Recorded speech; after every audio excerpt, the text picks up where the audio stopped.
friends, Heidi here from Rain Country. God is good all the time, and I'm here today to talk about what that is floating on the top of your vinegar, because many people oftentimes mistakenly but understandably think, especially when they're first getting started in making vinegars, that when they see things floating on the top or even around in the liquid, that it's got to be mold.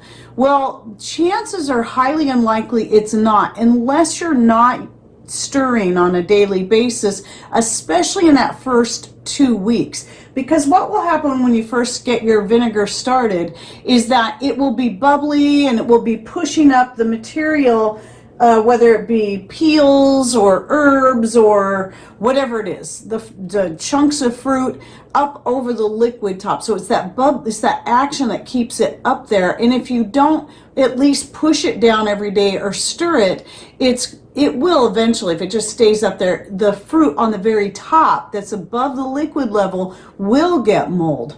But if you're seeing anything floating on top of your liquid, even when you stir daily, and you don't even have anything poking up out of the top of the liquid, it's very unlikely that is mold.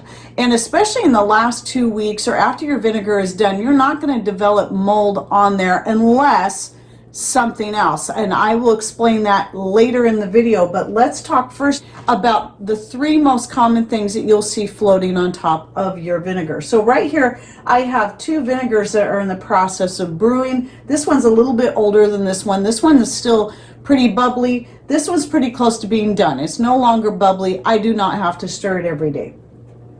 And one of the most common things you'll see, cam yeast is a very common thing, and when you see it, it'll look kind of powdery, usually a beige color, maybe kind of white, sometimes a little bit gray. A lot of the times the color will depend on what you have in the liquid. So what you're seeing right here is the rinds from pineapple. So this is all organic. All this stuff that I use to make my vinegars typically is going to be all organic. If it's not organic and I'm using a peel, especially off of citrus, then I only use that for cleaning. But all of the stuff you see here is made from organic fruits. So, or herbs like this, because this is a dried nasturtium flower vinegar. Usually when I make floral vinegars, I'm using the fresh herbs straight from the garden, but I had a lot of dehydrated nasturtium flowers that I wanted to work through. I didn't realize how much I had, and I'm like, I should go ahead and use this and start making my hair vinegar right now, because I use my floral ones specifically for washing or rinsing my hair with, but you can use them for whatever you want depending on what the flavor is. But anyway, this is still very active and bubbly, so it's something I do need to stir on a regular basis, but just because all the material is kind of staying at the top. But for the most part, it's, you know, it's doing pretty good without me. It's to that point where I don't need to do it as much. I don't need to stir as often. Now, every vinegar is going to be unique, and its time frame is going to vary by a few days, sometimes even a couple of weeks. But your standards, remember, this is a standard time frame, is going to be usually 3 days after you've got it started. You're going to see it start bubbling. It can take up to 5. It should be very active, and you'll see a lot of bubbles in there. And that will continue for about 2 weeks. So right around the 2-week mark, it'll stop bubbling, and it should smell a lot like wine. This is normal. And again, that's pretty standard. It could take longer. It could take another whole week. Some of the different variables that will play into that is if it has a higher sugar content when you got started, then it's going to take longer for it to work through the sugars, because that's what it's doing during the bubbling phase. It's actually the bacteria and the yeast are eating through the sugars, and that's what's creating those gases that's making those bubbles. Then once it's to the point where that part is really slowed down or come to a stop, then it starts converting the alcohol in there into vinegar. And at that point is when you really need it to be exposed to oxygen. Then it's going to take at that point at least another 2 weeks for it to finish. Now, I've had vinegars take as long as 6 weeks. Typically though, if they're still sweet after 6 weeks and nothing's really going on, something went wrong, and at that point it's probably not worth keeping it. Or if it even fermented to the point where it's at least like a wine but it's not turning to vinegar, you can still use it for cooking and various things. So don't necessarily throw it out at that point. But if it hasn't done anything at all, by that point, definitely, I would just toss it. But here's the other thing. Once the vinegar is done, mold cannot grow on the vinegar. So you should not see mold at that point at all anyway. Now let me talk about the other two things that you're commonly going to see. Now I don't have anything forming on the top of my herbal vinegars, and that's normal. Whenever I'm making an herbal vinegar, I usually don't get any kind of cam yeast. Cam yeast most likely will form on my grape vinegars and my pineapple vinegars and my citrus peel vinegars. But I never see it on my herbal vinegars, and very rarely will I ever get it on my apple or peach vinegars. Sometimes it just depends on the fruit that you're using. This can all have a play in whether or not you're going to get the cam yeast. Oh, and before I continue on to the other things, I forgot to say, cam yeast is totally harmless. In fact, the 3 top things I'm talking about are all totally harmless. The only bad thing about cam yeast is the flavor and aroma it will add. Yet, if you strain through a fine cotton cloth, it can be just an old recycled clean pillowcase, it can be cheesecloth, it can be muslin, it can just anything that's fine enough that you can strain that cam yeast out. Typically you can improve the flavor and the smell, and I don't bother doing that at all until it's all done. Just like this, I'm not bothering skimming this off or doing anything with it, because if I skim it off, it'll just form more. So I'm not going to bother with it until it's completely done, and then I strain it through a fine cloth, and usually the product then ends up with a nice flavor like it should.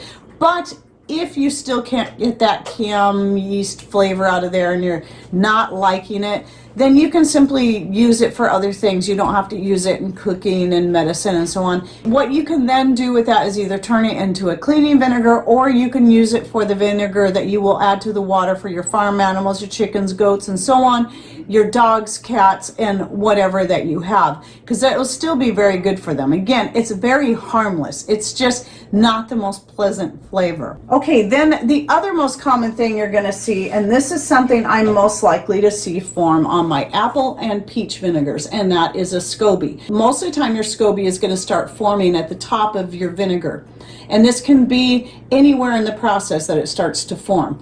And in this case, it usually, once you move it, it'll sink down to the bottom. Now this apple vinegar has been in here since at least last year, and it is still good. And just by moving it, the Scoby that is in there has sunk to the bottom, and that's fine. And I do have a video, by the way, just on the Scobies, but I'll link to that down below, along with the video on how to make vinegar. That's not what this is about. This is mostly just answering questions. So I'll link to those 2 videos for sure down below in the description box. So don't forget to click on either show more right down here below my channel name if you're on a computer, and if you're on a smart device, it'll be a little gray arrow right over here that you just touch that, open up the description box, and you'll find the links that I'm talking about. So anyway, Scoby is actually a sign of a good, healthy vinegar. But again, it's not necessary. Just because your vinegar doesn't get one doesn't mean it's not healthy. This one right here I'm showing you is one of the biggest ones I ever got, and it was from a peach vinegar. I always get the biggest Scobies on my peach vinegar, and they're very, very healthy. And yes, you can use them. I haven't done it yet because I don't like kombucha, but you can use a vinegar Scoby and it can be converted to a kombucha Scoby, because basically all kombucha is black tea vinegar. At any rate, what I do, I haven't found a lot of personal uses that I like to use Scobies for. So, because I don't like the flavor of them, the texture's kind of nasty, but my chickens love them, and it's very healthy for them. It's very healthy for you too. Some people will dehydrate them up and use them as a spice or find other ways to use them. I just throw them out to the chickens, and they love them. They just eat them all to pieces, and they're very, very, very good to your chickens. And any other animals that you have that will be willing to eat it is healthy for them too. The word Scoby, S-C-O-B-Y, stands for symbiotic culture of bacteria and yeast. So that's what that stands for. In fact, I just did another video I'm going to link to down below, a video about natural sodas, where I talk a little bit more about Scobies and kefir, because kefir grains are pretty much the same thing. They're a different type of culture, and they form differently. They don't make a mat the way your standard vinegar and kombucha Scobies do. They form in little granules. That's why they're called grains, even though they're not related to any kind of grain. Then the final thing that you're most likely to see floating on top will be little white specks. And again, a lot of people will assume that's mold. What you're very likely seeing, if you look closely, are little waxy pieces. And even if you're getting fruits and vegetables that have not been waxed manually or artificially, which if you're buying organic or you're growing it your own, or you're growing it yourself, obviously you shouldn't be getting waxed fruit. However, fruits do have a natural wax coating that they produce to protect themselves. That's what that is. You'll find it on very many fruits. Whether you're making a fermentation starter or you're making a vinegar or whatever it is out of that fruit, it's got the skin in there. So if you're using the whole fruit pieces or peels, then what happens is that wax starts coming off of the fruit peel and starts to float to the top. Again, as long as you bought it organic or grew it yourself, that's just a natural wax coating. Now, if you were to see mold growing on top of your vinegar, most likely it's not going to look white. It's going to it might have a white on the outside, and right in the middle it's going to look either green or black. That doesn't mean it's that nasty black mold that that everybody's afraid of. When it turns black, that simply means that it's the green mold that has been dying off on the top and turning black. And it's totally safe. And all you have to do is you can strain that out. And usually if you're seeing that, it's because you haven't been stirring on a daily basis and your fruit has been floating above and causing the mold to form. But you can just simply scrape that off. The mold is not in the vinegar itself. And even if it was, it's a safe mold. It's not going to hurt you. That's my personal opinion now. You can look into it for yourself, but when I first started making vinegars and I didn't use weights and all that, and I didn't stir every day, I would often end up with mold. And I just took that top layer off and tossed it and then strained it out and wasn't at all worried about it. Never had any issues. But now that I stir every day, I don't get mold ever on top of my vinegar. Every day at least until it stops bubbling and pushing the material above the liquid level. Now, the only other time that you might form mold on top of your vinegar is when it's no longer vinegar. And then you might ask, well, how does that happen? And I didn't believe it at first until I found it happened to me. Because I knew when I'd put that vinegar into storage, because I'll just stick it back in a cabinet, in a dark cabinet, with a lid on it. And I used to always use just the regular metal canning lids and bands, but I stopped using them because what was happening is they would rust to the top of the jar, and it would be really hard to get it off because the vinegar would cause the metal band to rust. So I switched to this just standard plastic lids. What I didn't know at that time is if you continue to allow once your vinegar is done into the point you want it to be, and it's at least a 3.5 pH or lower, that's a good place to have it. What that is, by the way, people get confused by pH and acidity.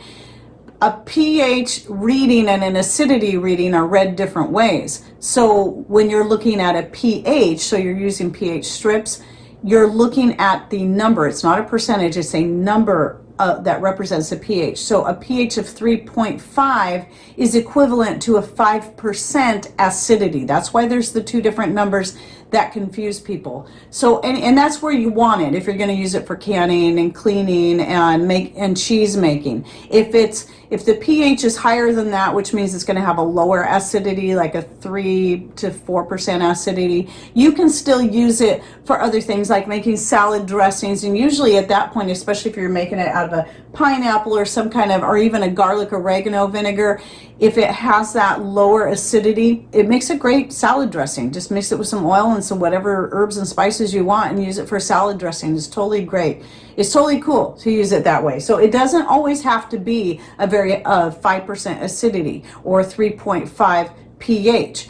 But 3.5 and to 2.5 is actually a pretty good pH for everything you're going to use it for. But a higher pH it can be used for sauteing and adding to your breads when you're making homemade breads and making your salad dressings and various things like that, where you don't need it to either curdle cheese or preserve something, like making pickles with. Sorry, I kind of digress, but I got to cover these things when they come to my mind.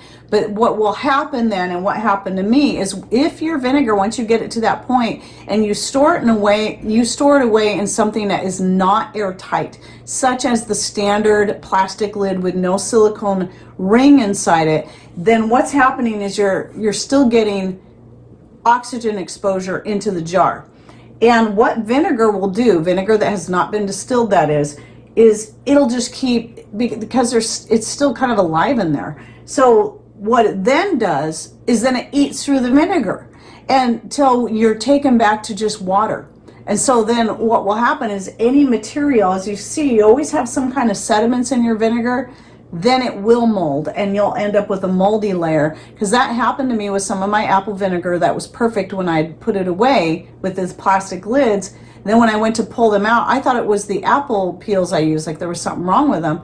But I remembered it was perfect when I put it away, and then when I went to use it, there was a little bit of mold growing on top. I went ahead and tasted the liquid, and it just tasted like nasty water. There was no vinegar flavor left in it, so I had to dump it. And I was really just confused for quite some time until somebody put a video out a couple years ago or so about how vinegar will basically clean up after itself and leave water behind if you don't keep it in an airtight container. So then what I started doing is using these lids here that are more airtight. These are the ball lids, because I want to keep it plastic so that it doesn't, rust to my jar.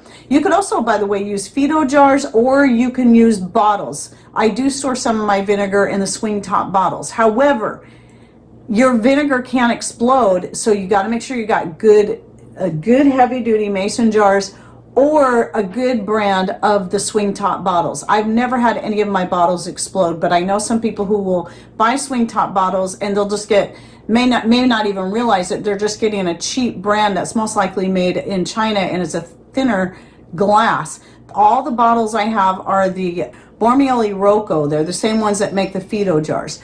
And those have never exploded on me. And I've kept mead that is very, very, very fizzy stored in bottles like that for years, and vinegar as well. But I don't have as many of those as I do have half-gallon jars, and I can put more, obviously, in a half-gallon jar. Even though these are supposed to be leak-proof, unlike the white lids, these ball ones, they aren't entirely leak-proof. No matter how tight you put them on, if you shake it up, you can still get a little bit of leakage coming out, which tells me oxygen can still get in there. So what I started doing was using these lids plus adding a silicone ring inside there to make sure that it is airtight. And once I started doing that, I stopped having problems with my vinegar turning to water in storage. Those were the key points I wanted to talk about when it comes to the vinegar, plus a few other questions I get, but mostly about the things that you see floating on top. Chances are highly likely is something totally safe. It's just about learning how to recognize what they are. If it's a gelatinous looking mat forming on the top, that's kind of a light in color, it's going to be a Scoby. If it's little tiny pieces of light colored stuff floating around, it's most likely going to be the wax from the fruit. And if it's a powdery looking layer on top that is kind of beige in color and it has a very yeasty smell, then it's cam yeast. All of these things are perfectly safe, and just keep going, don't throw it out. All right, well, I hope you enjoyed this video, and if you have any more questions, I have a ton of vinegar videos out there. I'll go ahead and put the whole playlist along with the specific video where I made my most recent one making vinegar, because I think that one is from like 2 years ago now. I think that one is the most thorough, but I have other vinegar making videos showing how I make them out of herbs and citrus peels and various other things. You can use anything, but you do have to add sugar. That's one more thing. Stevia will not replace sugar, neither will monk fruit, neither will any of your other non-nutritive sweeteners. Your vinegar needs sugar, real sugar. It can be in the form of honey for it to thrive and to turn to vinegar. It's not going to happen with something that's non-nutritive. So there's another little quick tip for you right there. All right, so anyway, you can check out the links I'll be putting down below to get some more information, and please share with us your vinegar experiments, what you've tried and made, what kind of different blends have you done. I've done so many I won't even remember them all. And anyway, share with us down below, and what are some of the various ways you use them. Oh, and by the way, I do have a video that I did several years ago on the many uses for homemade vinegar and how I use them. All right, well, thanks for watching. Take care, and God bless.